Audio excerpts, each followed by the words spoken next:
فلما قضینا علیہ الموت، جب ہم نے فیصلہ کیا سلیمان کی موت کا، تو سلیمان علیہ السلام بیت المقدس بنا رہے تھے.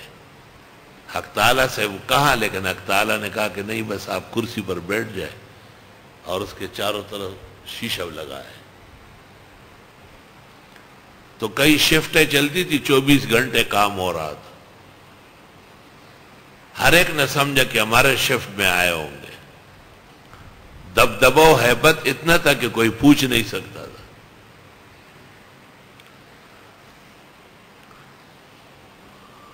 اتنے میں سال گزر گیا، اور لاٹھی جو حضرت نے آگے رکھی تھی اس کا نچلا سرا زمین سے جو ٹچ ہو رہا تھا اس میں دیمک لگ گیا. ما دلہم علی موتہ، نہیں بتایا ان کو موت کا، الا دابۃ الارض، مگر زمین کے کیڑے نے، تاکل من سعتہ، جو کھا رہی تھی حضرت کی لاٹھی کو. فلما خر، جب اوپر سے نیچے گرے، تبینت الجن، جنات کو پتہ چلا، اللہ کانوا یعلمون الغیب، وہ یہ تو مر چکے ہیں، یا خدایا یہ تو فوت ہو گئے. کہتے حیات الانبیاء ہے، یہ حیات الانبیاء اس دن نہیں تھی، بعد میں آ گئی.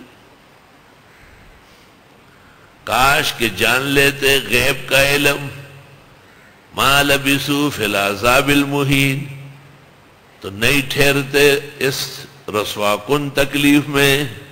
جنات نے کہا ہمیں پتہ ہوتا کہ یہ مر چکے ہیں، ہمارا کیا کام ہے مسجدیں بنانا، پہاڑ کاٹ کے لانے، تو سلیمان کا حکم تھا. تو اصل بات یہ ہے کہ یہ جو سلیمان علیہ السلام گر گئے، یہ موت کے آثار ہیں، اور آثار الموت علی الانبیاء مسلم ہے. اس لیے نہلائے جاتے ہیں، کفنائے جاتے ہیں، قبر میں رکھے جاتے ہیں. قبر بنتی ہے اور قبر کی زیارت ہوتی ہے. اور حیات الانبیاء امر اخروی، امر برزخی، لیس له تعلق بالدنیا.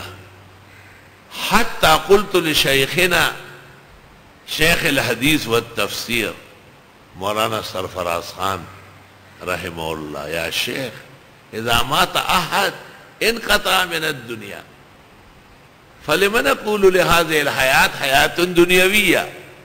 فصنف فیہ شیخنا کتاب، وهو کتاب کویس، وسماہ دفع شبہ، اور شیخ نے اس میں ثابت کیا کہ یہ حیات اخروی ہے، برزخی ہے، اور دنیا سے بڑھ کر تو کہہ سکتے ہو، دنیاوی کہنا مناسب نہیں ہے.